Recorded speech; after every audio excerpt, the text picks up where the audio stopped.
Good evening, ladies and gentlemen, and welcome to a not very warm and sunny Boscombe in Bournemouth. That there was a magic studio, and I thought it was quite poignant because what we're dealing with is a lot of that smokes and mirrors and stuff like that, right, that I alluded to on the video from earlier today when I was talking about what happened to me at the football club, for example. I also mentioned in that video that certainly Ellie and I, but also a few others, will be picking up the pace a little bit in terms of trying to get together and also trying to connect some dots and get stuck into some topics, one of which I've been looking at a little bit closely now for a little while, and that is sort of old world stuff. People like to call it Tartaria, fake history, whatever you want to call it. But of course, the standout features for that would be buildings, certain buildings that we see dotted around us everywhere we go. And of course, while I've been talking, walking down this road, you will have probably seen to the left is what they call a water tower. And what we'll do is we'll cross the road and then we'll take a little bit of a closer look at it and then realize very, very quickly that it don't make no sense, as it were. And Emily, if you're listening to this video, don't pay attention to my grammar on that one, because that was not right. So here is the water tower, one of quite a few majestic buildings in and around this area, including 2 or 3 quite impressive churches, which we'll do videos on not today, but certainly tomorrow or the next couple of days. But we'll start with this one here. And this thing was supposed to have been built 1869. in 1869.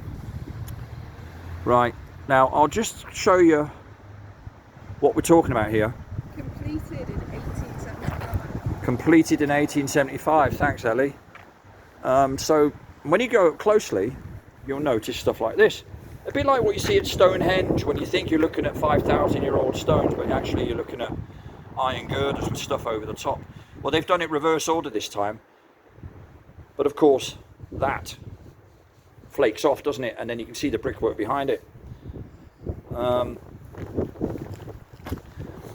anyway, so this was completed allegedly in 1875. Now, we did a little bit of looking in terms of, first of all, are there similar buildings to this? Is this like a one-off building, whatever? Well, the answer to that is an absolute resounding no, as in it's not a one-off. There are literally all around the world these types of buildings, some of them almost identical to this, some of them round in nature, in shape, as opposed to square, rectangular, whatever. But most certainly the same kind of features, brickwork predominantly. So then it leads you to the next question. Okay, bricks, when were they first made? Well, okay, according to the history books, we've got to go down back thousands of years. But that isn't of interest. What about the mass production of bricks? To be able to enable you to even think of a structure like this, never mind build one. And I think the gist we got, looking at various sources, was that it was around about, I'm talking mass production now, Mass production of like 1860. So it's like 1860. 1860, 1870. So the first places opened, I think in England, it was something like 1855, 60 or something like that.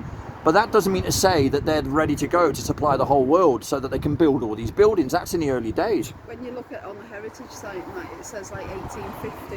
1850, yeah. It's anything from around then. But they could only mass make them up to about 12,000 bricks Right. a day. A day.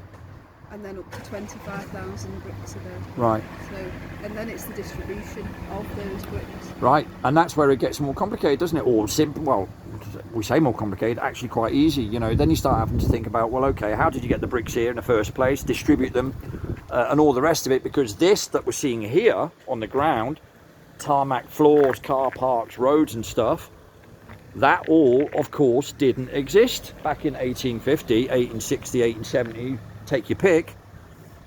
So, and these houses wouldn't have stood here, so how did they get that stuff here. And if we go around, just to give you another, you know, impression. Beautiful palm tree. Beautiful palm tree, yes, only in Bournemouth. Well, that's not strictly true. I'm sure you get them in Hawaii as well. But when you look around, you know, when you come around a building like this, you kind of get the magnitude of it all. If you look at just the solidity of it all, it's just absolutely. And this was supposed to hold water. I think it was 160,000 gallons. Yeah, it was. Right. Now, would you go to these lengths, like in terms of design and actually execution of said design, or would you just have something very simple to contain your water for maybe a few hundred people that may have lived there 150, 60 years ago? You know, this area has barely a few thousand inhabitants now. But anyway, so these are the sorts of things we want to take a closer look at, you know, and really kind of connect the dots, because these buildings are literally everywhere. They really are, you know. Can't quite get around the back because it's fenced off here. But this is a building you can see pretty much throughout Boscombe. Yeah. But if people want to look, they can find all these water towers all over the world, all different. Yeah, the water towers are all over the world, most definitely, and they're all, you know, the similar sort of features, and they're all allegedly built around about the same time. But if that's the case, they didn't have thousands and thousands of brick making factories around the world. Not at that time. They certainly did not. And how would they have transported it? You know, etc., etc. It throws up all those classic questions that you hear in many other people's channels, like John Levy or whatever. But you know, it's true. Also, these are meant to be apparently Victorian style. Well, these are supposed to be Victorian, yeah. Which needs more looking into, debating. Yeah, absolutely. But I mean, just look at that. I mean, it's just, you know, it's a stunning, stunning building. And those bricks. And there's a car next to it, just to put it into perspective. You what? Sorry, Ellie. Those brown bricks. Yeah, you got that row of bricks in the middle there. What is that all about? The dark bricks there. And then another interesting thing is these are all bricked up, clearly. Now, why would you build something to then brick it up? Because there's nothing changed in the brickwork. It looks like it's supposed to look like it's been bricked up to stop questions at a later date. I don't know. My mind sort of goes on all sorts of tangents when I look at this, because all sorts of explanations are possible, but certainly not the mainstream one. And that's the thing. That's the one with the most holes in it, and yet it's the one that's accepted. You know. But then we look at the front here, for example. Right, you'll have the windows where they've left windows bits in, but some haven't. But the brickwork is identical to right next to it. The roof on there, I mean, the work for the intimate detail and intricate even detail, well, both would, I suppose, be right. You know, that's just far too much effort, isn't it, just to build a water tower? Isn't it? Definitely. I would say so. I would say so. Yeah. So, but anyway, and these are the things we need to be looking at more and more and more. And it, by the way, it'll also be the corner of the internet that will be also examined and probably shut down more and more as well, is old world stuff. Because, of course, you can connect some real dots with this. Can't you? Okay. Absolutely. Which is what we're going to do. Which is what we're going to do. But so you got like entries like this. You know, well, the massive building like that. And you got a little door like this.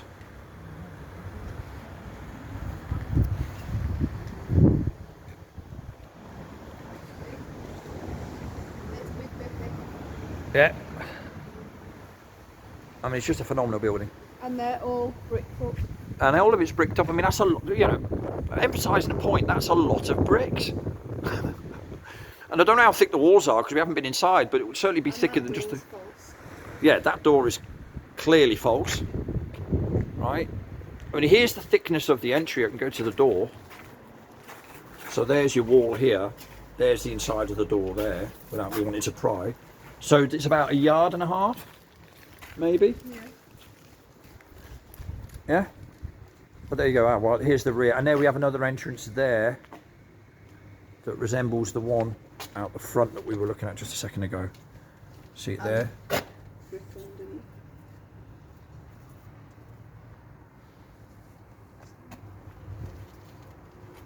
And again, brickwork underneath this.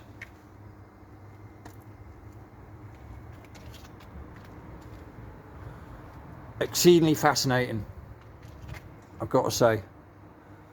But there we go. Just wanted to bring that to you because we're going to be looking at more and more of this for sure. Because there are plenty, well, there's plenty to look at, isn't there? Yeah, there really is. There is a lot that we're going to be looking at. There is a lot that we're going to be looking at. But I just wanted to throw that out there as a bit of a taster as to the sort of stuff that literally you can see everywhere. You know. Anything to add to that?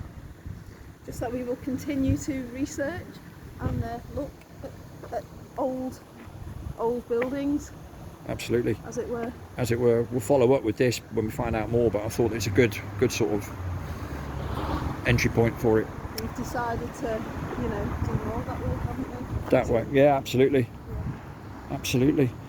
So there you go. Anyway, so before it gets dark, totally,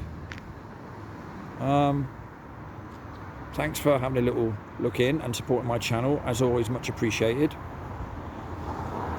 And we will see you all soon. Some of you sooner. Very soon. Very soon. And